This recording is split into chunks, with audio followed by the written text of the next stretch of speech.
Dans un monde autrefois rempli de la lumière de la création de Dieu, une profonde obscurité s'était abattue. Des siècles s'étaient écoulés depuis que l'homme et la femme avaient marché dans le jardin d'Éden, conversant directement avec leur Créateur.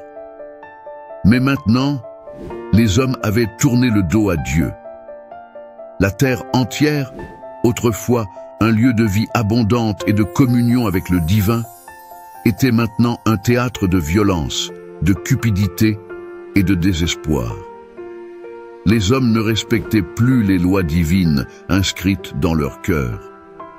L'idolâtrie s'était répandue comme un feu incontrôlable, chaque personne semblant adorer une force différente, des idoles de pierre et de bois, des esprits inventés pour satisfaire leurs désirs immédiats. La voix de Dieu, si puissante autrefois dans leur vie, était étouffée par les cris de haine, de trahison et de guerre. Chaque matin, le soleil se levait sur des scènes d'horreur. Les villes étaient devenues des forteresses du mal, où l'injustice régnait en maître. Des familles étaient brisées par la tromperie et la violence, les enfants abandonnés et exploités. Même la nature semblait souffrir sous le poids du péché. Les rivières, jadis cristallines, étaient polluées par le sang des innocents. Les arbres dépérissaient, comme s'ils pleuraient la perte de l'harmonie originelle. Depuis les hauteurs des cieux, Dieu regardait avec douleur et tristesse ce monde qu'il avait créé avec tant d'amour. Ses yeux, qui autrefois contemplaient la beauté de la création parfaite, se posaient maintenant sur une humanité en ruine. Le Créateur, qui avait insufflé la vie dans l'humanité, voyait ses enfants se détruire entre eux et détruire la terre qu'il leur avait donnée.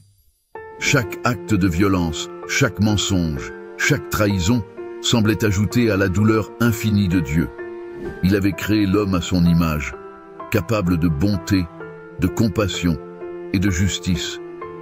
Mais désormais, rares étaient ceux qui cherchaient encore la droiture. Les rares hommes justes qui restaient étaient perdus dans un océan de malveillance et de corruption. Le cœur de Dieu était lourd. Son amour pour l'humanité était sans mesure, mais sa justice exigeait une réponse. Il savait que l'humanité, laissée à elle-même, se détruirait totalement. Alors il prit une décision douloureuse mais nécessaire. La terre devait être purifiée. Mais même dans ce monde déchu, il y avait une lumière vacillante, une âme qui continuait de chercher Dieu. Noé. Noé n'était pas parfait, mais il était différent. Il marchait avec Dieu, comme l'avait fait son ancêtre Enoch. Il respectait les lois divines, il aimait sa famille, et il tentait, avec toute son humanité, de faire ce qui était juste aux yeux de Dieu. Noé vivait dans une petite vallée fertile, entourée de montagnes imposantes. Chaque matin, il se levait avant l'aube pour prier. Il contemplait les cieux et se demandait comment un monde aussi magnifique avait pu sombrer dans une telle noirceur. Il voyait la dépravation autour de lui mais refusait de s'y conformer. Sa femme, Naama, partageait sa foi, et ils élevaient leurs 3 fils, Sem, Cham et Japheth, dans la même droiture. Dans ces moments de solitude, Noé s'inquiétait de l'avenir. Il savait que le monde ne pourrait pas continuer ainsi. Il ressentait dans son cœur que quelque chose d'important, quelque chose de colossal approchait. Mais il ne pouvait deviner quoi.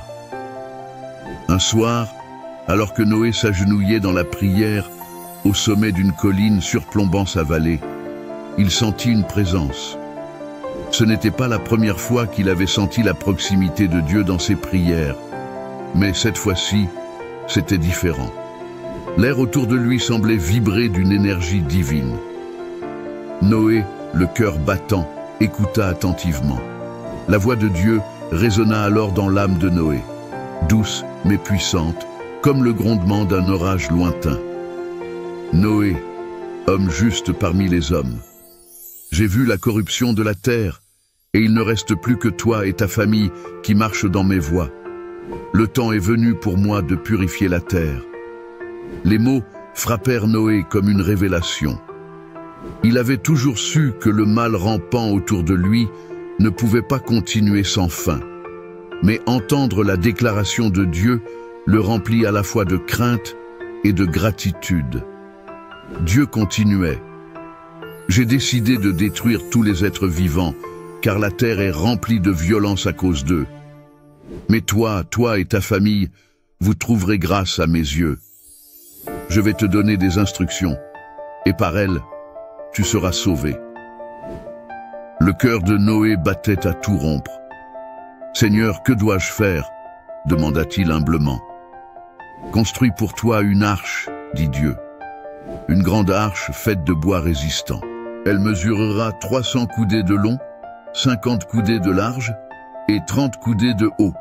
Toi et ta famille monterez à bord, et tu prendras avec toi un couple de chaque espèce animale, pour qu'ils soient préservés du déluge à venir.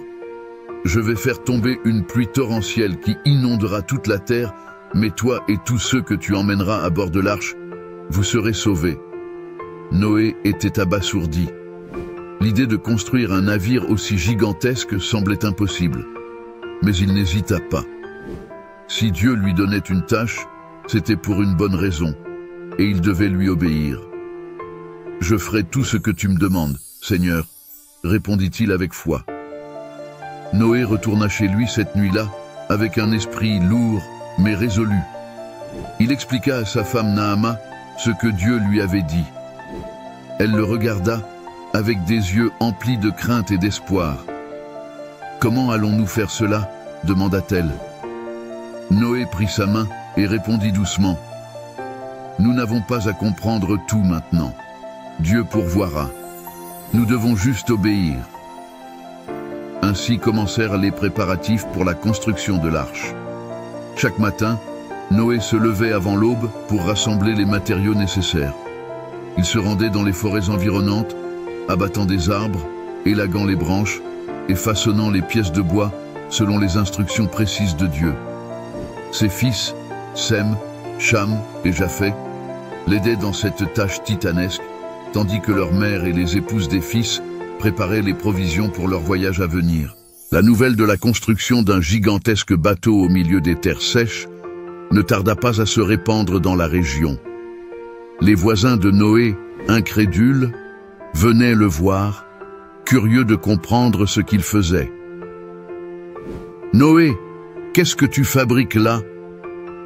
Un bateau, au milieu de la terre ferme? Où est la mer ?» demanda un homme avec un sourire moqueur. Noé, fatigué mais calme, répondit « Dieu m'a dit qu'un grand déluge viendrait. Il m'a ordonné de construire cette arche pour sauver ma famille et les créatures de la terre. » Les gens éclatèrent de rire. « Un déluge, de la pluie qui engloutirait toute la terre?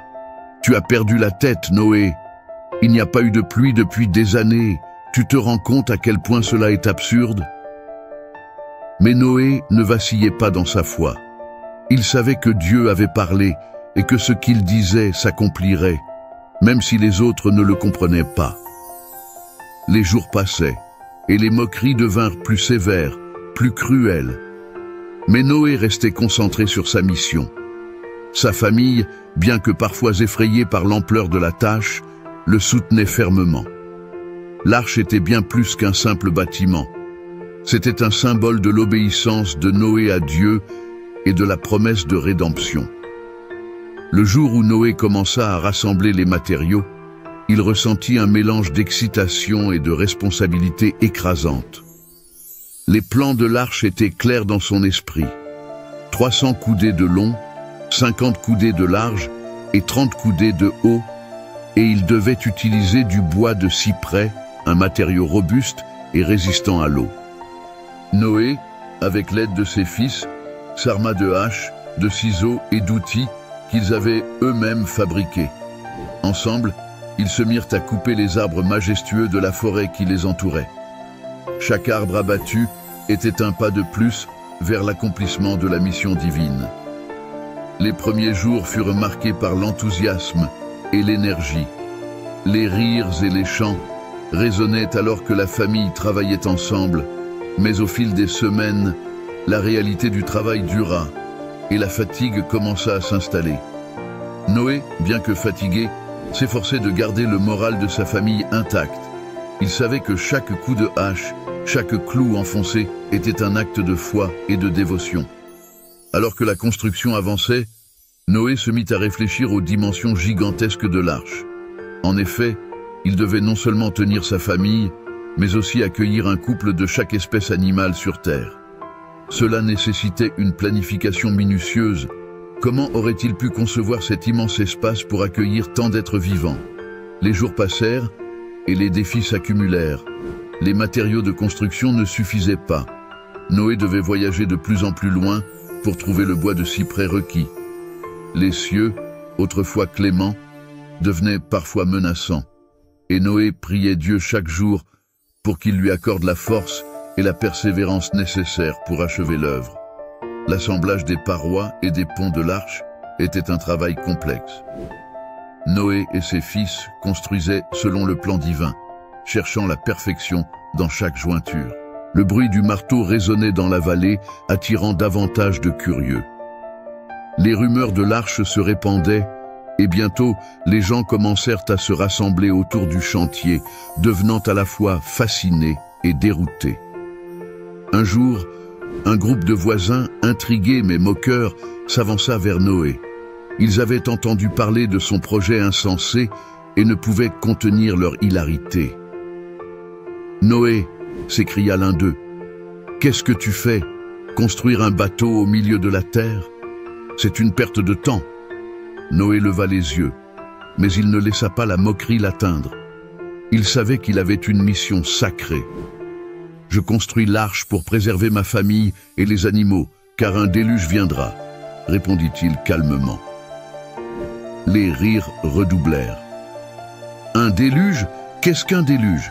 Tu parles de pluie? Nous n'avons même jamais vu de telles choses. Tu es devenu fou, vieux Noé. » Malgré la cruauté des paroles, Noé demeurait ferme. Il se tenait devant eux, un homme de foi au milieu d'une mer de dérision. Les années passèrent, et chaque jour, il voyait la même moquerie. Mais il persévérait, se concentrant sur sa tâche. Le regard de Dieu était son réconfort. Chaque raillerie devenait une pierre de plus sur le chemin de sa foi. Au fil des mois, la construction progressa. Mais Noé savait qu'il devait se préparer à une autre étape, la collecte des animaux. Dieu lui avait donné l'ordre de rassembler un couple de chaque espèce. Cela semblait une tâche insurmontable. Comment rassembler tant d'animaux? Comment les attirer dans l'arche? Noé pria avec ferveur, demandant à Dieu de lui donner la sagesse et les moyens d'accomplir cette mission. Il commença par les animaux qu'il connaissait le mieux. Les oiseaux, les moutons et les ânes qui parcouraient la vallée. Il établit des enclos à proximité de l'arche pour les habituer à cet endroit. Un jour, alors qu'il travaillait, il remarqua un couple de corbeaux qui volaient au-dessus de lui. Inspiré, il décida de les attirer avec des offrandes de nourriture. Bientôt, les corbeaux se posèrent près de lui. Un sourire éclatant illumina son visage. Cela fonctionnait. Il commença à observer comment les animaux se comportaient, s'interrogeant sur la manière dont ils pouvaient tout comprendre l'appel de leur créateur. Les animaux, dans leur innocence, semblaient ressentir un changement dans l'air. Alors que les mois passaient, d'autres animaux commencèrent à apparaître, des cerfs, des lapins et même des lézards. Un matin, alors qu'il contemplait le ciel, Noé vit quelque chose d'incroyable. Un troupeau d'animaux, mené par une paire d'éléphants majestueux, s'avançait vers lui, comme s'ils avaient suivi une voie invisible. Noé se frotta les yeux, persuadé qu'il rêvait. Mais non, c'était bien réel. Les animaux semblaient sentir l'urgence de la situation et répondraient à l'appel de Dieu. Avec chaque jour qui passait, Noé et sa famille se préparaient non seulement physiquement, mais aussi spirituellement. Ils comprenaient que ce voyage serait un test de foi, un chemin à travers les tempêtes de la vie. Le soir, après avoir travaillé dur, ils se réunissaient pour prier et partager des histoires sur le Créateur. Naama, toujours à ses côtés, soutenait son mari dans ses moments de doute. « Dieu est fidèle, Noé. Il ne nous abandonnera pas. Nous sommes choisis pour une raison, disait-elle souvent, avec une foi inébranlable. Les fils de Noé, bien qu'ils n'aient pas toujours compris la mission de leur père, se joignaient aux prières. Ils commençaient à ressentir l'importance de leur rôle dans cette œuvre divine. Au fil du temps, la famille se rapprocha, se soutenant mutuellement dans les moments de découragement, renforçant leur foi à chaque étape de la construction de l'arche. Cependant, la réalité pesait lourdement sur les épaules de Noé. Bien qu'il ait vu tant de signes de la présence divine, la peur s'insinuait parfois en lui. Les rumeurs croissantes, les moqueries incessantes des villageois et le poids de sa responsabilité le tenaient éveillé la nuit. Il se demandait souvent si vraiment les choses se déroulaient comme Dieu l'avait prévu. Un soir, alors qu'il contemplait les étoiles scintillantes, il se mit à penser aux conséquences de son entreprise. Si le déluge ne venait pas, si tous ses sacrifices étaient vains. Ses pensées étaient troublantes, mais dans ces moments de doute, il se remémorait ses prières, la voix de Dieu résonnant dans son cœur, lui rappelant qu'il n'était pas seul. Un matin, il rassembla sa famille et leur parla de ses inquiétudes. Il est normal de douter parfois, mais ce qui compte, c'est ce que nous faisons avec nos doutes, leur expliqua-t-il. Nous devons nous souvenir de la promesse de Dieu et rester unis dans notre foi. Naama le regarda, ému. Nous sommes dans la volonté de Dieu, Noé. Si nous sommes appelés à être les instruments de sa rédemption, alors nous devons persévérer, quelles que soient les tempêtes qui s'annoncent. Les mois se succédaient, et le moment de la vérité approchait.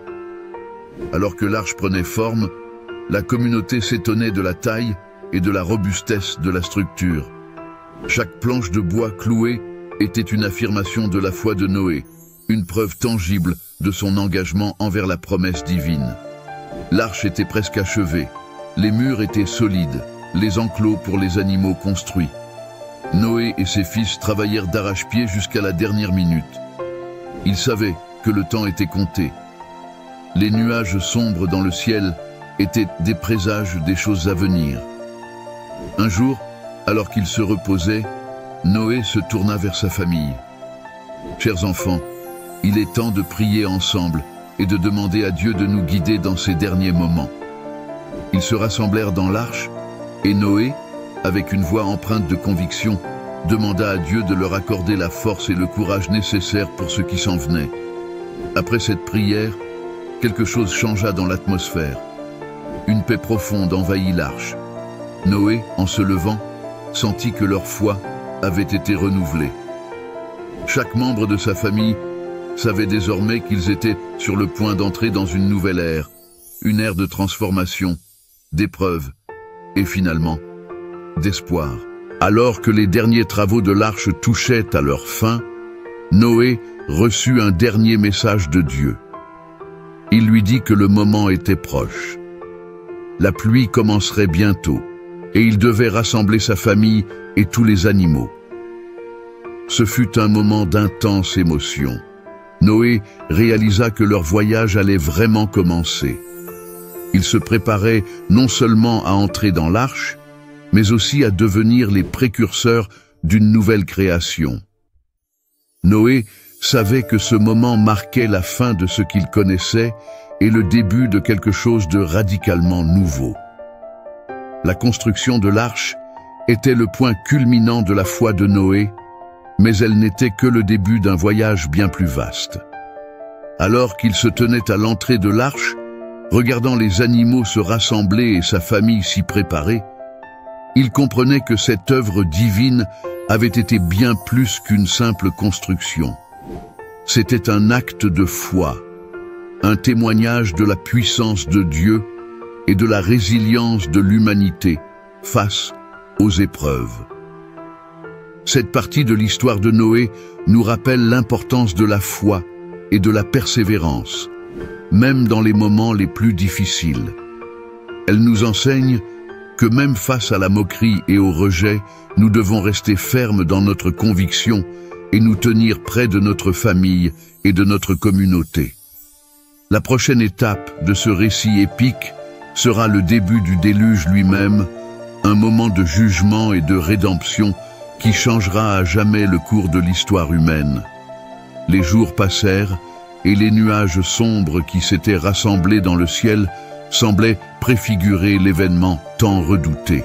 Noé, bien que ferme dans sa foi, ne pouvait s'empêcher de ressentir une appréhension grandissante. Il savait que Dieu était à l'œuvre, mais il se demandait ce que cette tempête signifierait pour lui, sa famille et les créatures qu'ils avaient rassemblées. Le jour où la pluie commença à tomber, un frisson parcourut l'arche. Ce ne fut pas une simple averse, mais une pluie torrentielle qui s'abattit sur la terre. Noé se tenait à l'entrée, observant le ciel. L'eau tombait comme des torrents d'acier et le grondement du tonnerre semblait faire écho au battement de son cœur. « C'est le moment », murmura-t-il à sa famille, sa voix tremblante de détermination. « Rassemblons-nous à l'intérieur de l'arche et faisons confiance à Dieu. » Avec un dernier regard vers le monde qu'ils avaient connu, Noé et sa famille entrèrent dans l'arche. Les portes se fermèrent derrière eux et un sentiment de sécurité, mais aussi d'angoisse, s'installa. À l'intérieur, les animaux semblaient également ressentir la tension. Les éléphants se rassuraient mutuellement, les oiseaux gazouillaient nerveusement et les félins, bien que calmes, observaient leur environnement avec curiosité. Noé savait que l'arche devait être un havre de paix, un sanctuaire contre la tempête qui faisait rage à l'extérieur. Il se tourna vers sa famille.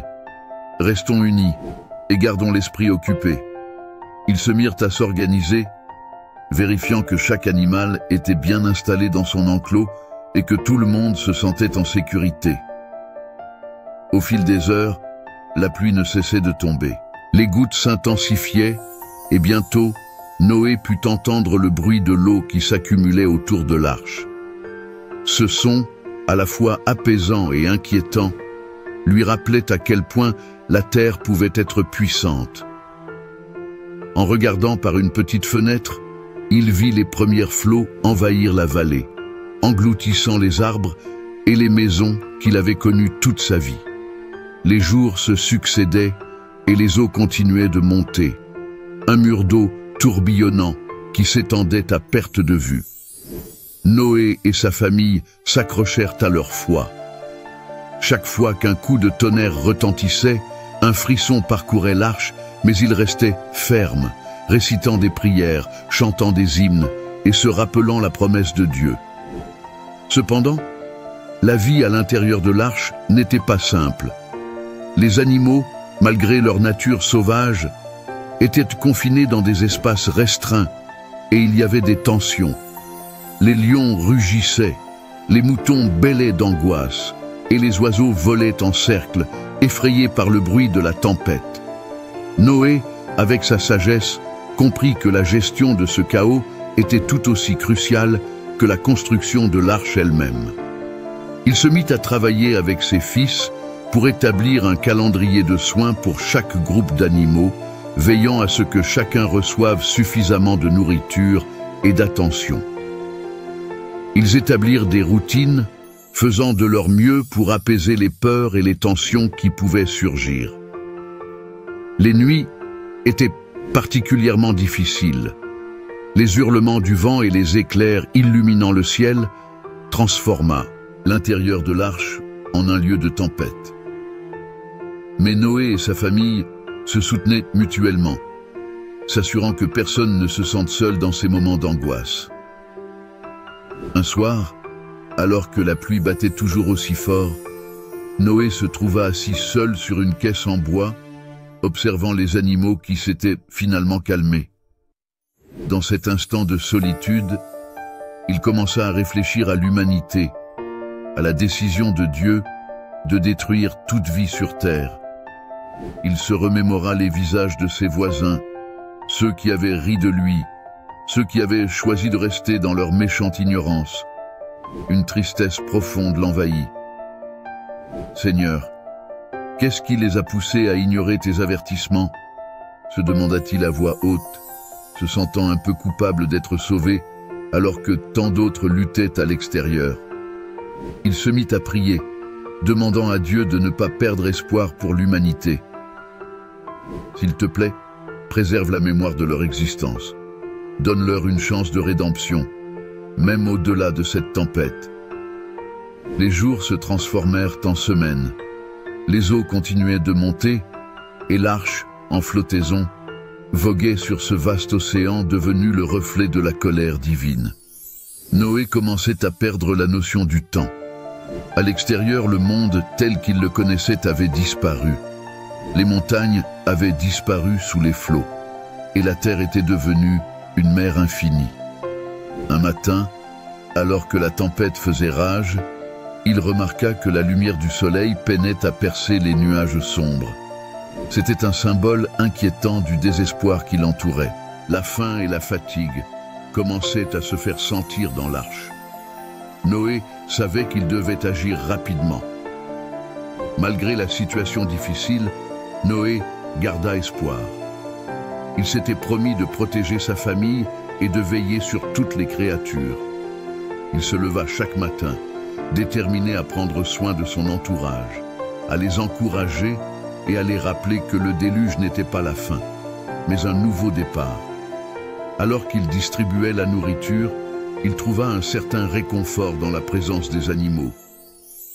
Ils étaient tous là, unis dans ce moment de crise. Les lions avaient appris à respecter les moutons, les oiseaux volaient ensemble en silence, et les éléphants, avec leur majesté, semblaient offrir une ombre protectrice à tous.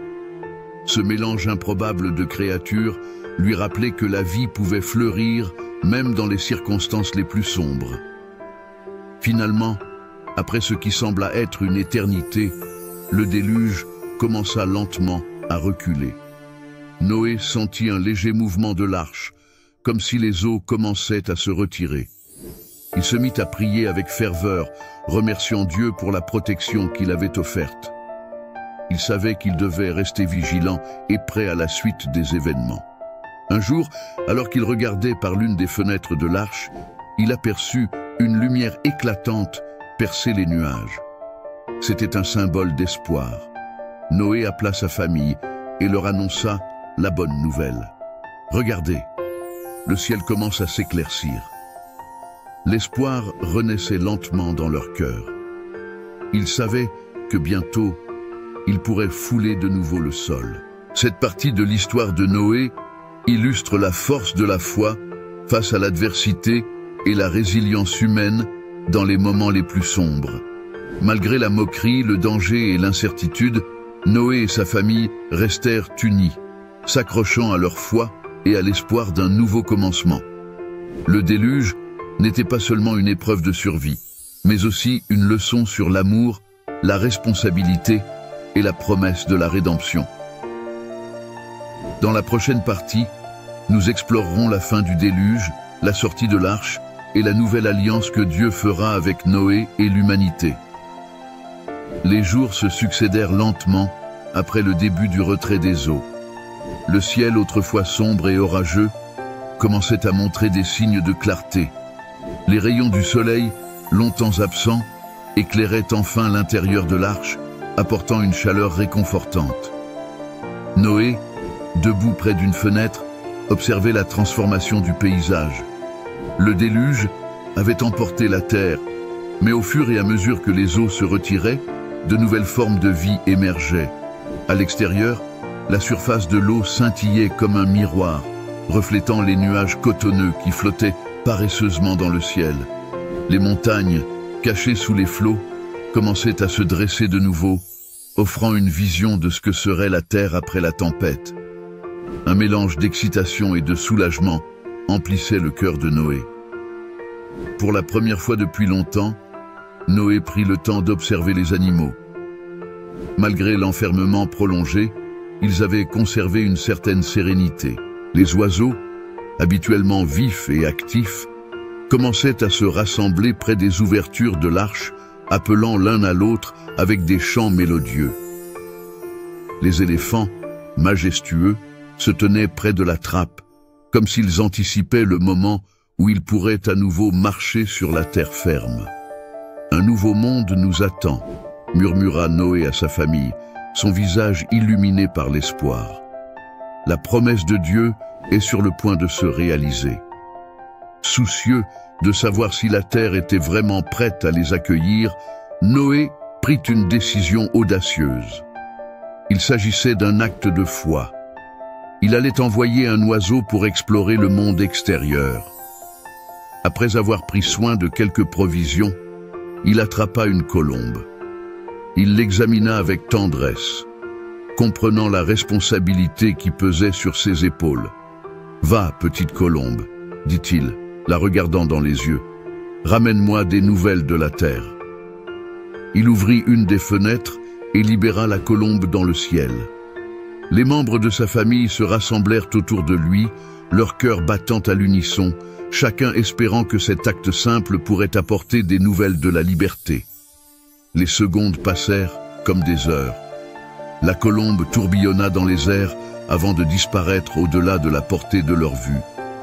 Noé et sa famille attendaient avec impatience son retour, chacun perdu dans ses pensées sur ce qui pourrait les attendre. Après un moment qui sembla interminable, la colombe réapparut. Elle avait l'air fatiguée, mais en parfaite santé. Dans son bec, elle tenait une feuille d'olivier. Noé, le cœur battant, réalisa l'importance de ce symbole. « Regardez !» s'exclama-t-il, désignant l'oiseau qui se posait doucement sur le rebord de la fenêtre. « Elle revient avec un signe. La terre commence à reverdir. » Sa famille se mit à applaudir et à chanter, une vague d'allégresse envahissant l'arche. La feuille d'olivier était le signe que l'humanité avait une chance de se reconstruire, que la terre, bien qu'endommagée, pouvait de nouveau porter des fruits. Après ce moment de joie, Noé se tourna vers sa famille. Ils étaient tous conscients que le moment de quitter l'arche approchait. « Nous devons nous préparer pour notre sortie, » dit-il avec détermination. « La terre nous attend. Il est temps de remplir la promesse que Dieu a faite. » Ils commencèrent à faire le ménage à l'intérieur de l'arche, organisant les provisions restantes et vérifiant que chaque animal était prêt. La tâche était lourde, mais l'anticipation du nouveau monde qui les attendait les motivait. Finalement, le jour tant attendu arriva. Noé ouvrit la grande porte de l'arche, un acte qui marquerait le début d'un nouveau chapitre. Un frisson d'excitation parcourut son corps alors qu'il se tenait à l'entrée, ses fils et sa femme derrière lui. « Regardez !» dit-il avec une voix chargée d'émotion. « Le moment est venu. La terre est à nous. » Ils émergèrent de l'arche, éblouis par la lumière du soleil. Ce qu'ils virent était à la fois magnifique et tragique. Les débris des maisons, les arbres déracinés, les paysages dévastés par l'inondation témoignaient de la puissance du déluge.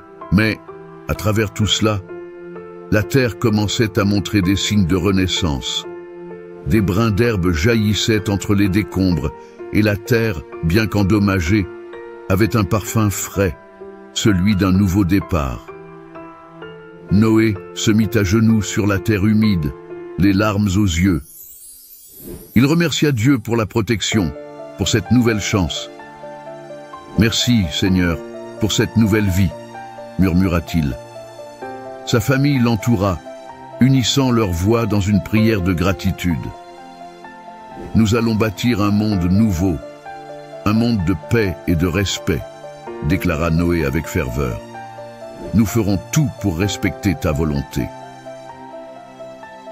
En signe de dévotion, Noé décida d'offrir un sacrifice à Dieu.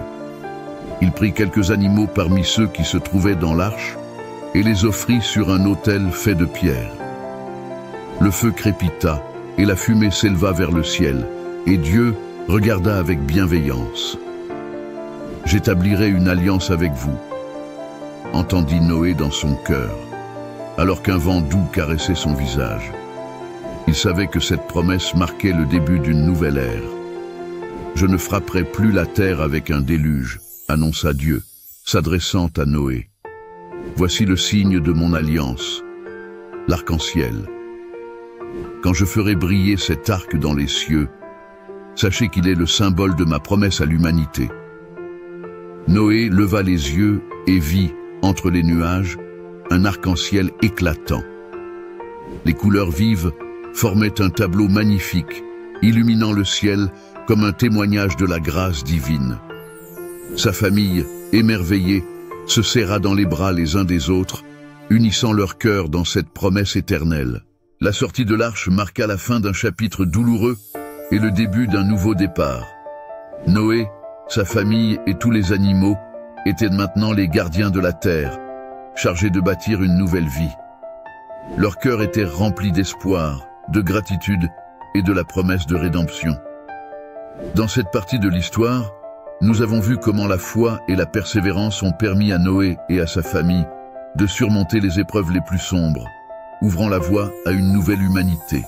Dans la prochaine partie, nous explorerons la vie de Noé et de sa famille après le déluge, les défis qu'ils devront relever pour établir une nouvelle société, et comment l'alliance avec Dieu continuera d'influencer leur destinée.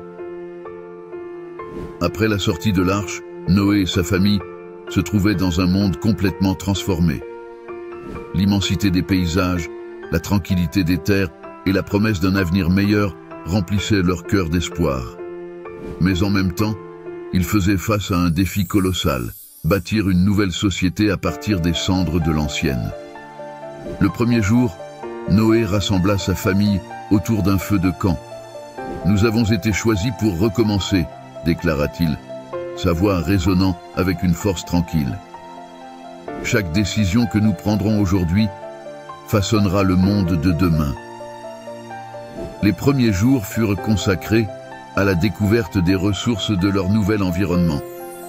Ils commencèrent à explorer les environs, à apprendre quels fruits et légumes avaient survécu aux eaux. Noé, ayant appris à connaître la terre pendant ses années de vie, était déterminé à cultiver des jardins qui nourriraient sa famille et les générations à venir. « Regardez ces graines », dit-il à ses fils, en leur montrant des restes de plantes. Avec de l'eau et de l'amour, elles peuvent donner naissance à de nouvelles vies. Ils se mirent donc à planter des graines, espérant qu'elles produiraient des récoltes abondantes. Le travail était épuisant, mais chaque pousse qui jaillissait du sol était une victoire. Les enfants, émerveillés, couraient autour des jardins, apprenant à reconnaître les plantes comestibles et à éviter celles qui étaient toxiques. Conscients qu'ils n'étaient que 4, ils commencèrent à réfléchir à l'avenir de l'humanité. Noé et sa famille se réunirent régulièrement pour discuter de la manière de peupler la terre à nouveau.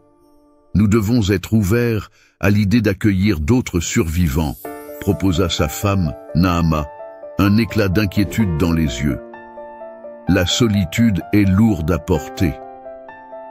Mais où sont les autres? Interrogea l'un des fils. Nous sommes seuls dans ce vaste monde. Noé se leva, résolu. Nous avons vu la puissance de Dieu dans le déluge. S'il le veut, d'autres seront envoyés pour se joindre à nous. Ils commencèrent donc à établir des rituels et des traditions, croyant fermement qu'un jour, d'autres viendraient. Ils avaient besoin d'une communauté pour reconstruire ce qu'ils avaient perdu.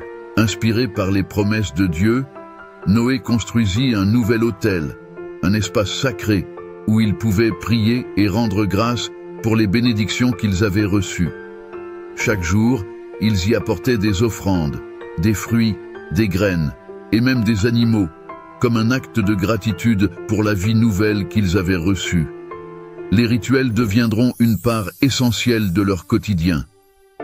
Chaque fois qu'un arc-en-ciel apparaissait dans le ciel, ils se rassemblaient autour de l'autel pour chanter et prier, conscients de la promesse divine qui les protégeait. Au fur et à mesure que les jours passaient, les enfants de Noé grandissaient, apprenant non seulement à cultiver la terre, mais aussi à connaître l'histoire de leur famille. Noé leur racontait le récit du déluge, non pas pour leur faire peur, mais pour leur enseigner la sagesse de l'obéissance et de la foi. « Vous êtes les héritiers de cette terre », leur disait-il souvent. « Il est de votre devoir de protéger et de respecter tout ce qui y vit. » Les enfants prenaient à cœur ces leçons. En jouant, ils se racontaient des histoires de courage et de foi, imaginant comment ils pourraient faire face à de futurs défis. Cela créait un lien fort entre eux, un sens d'appartenance et de responsabilité. Cependant, malgré leur détermination, le monde extérieur n'était pas sans danger. Au fil du temps, Noé et sa famille rencontrèrent des défis qui testeraient leur foi et leur unité.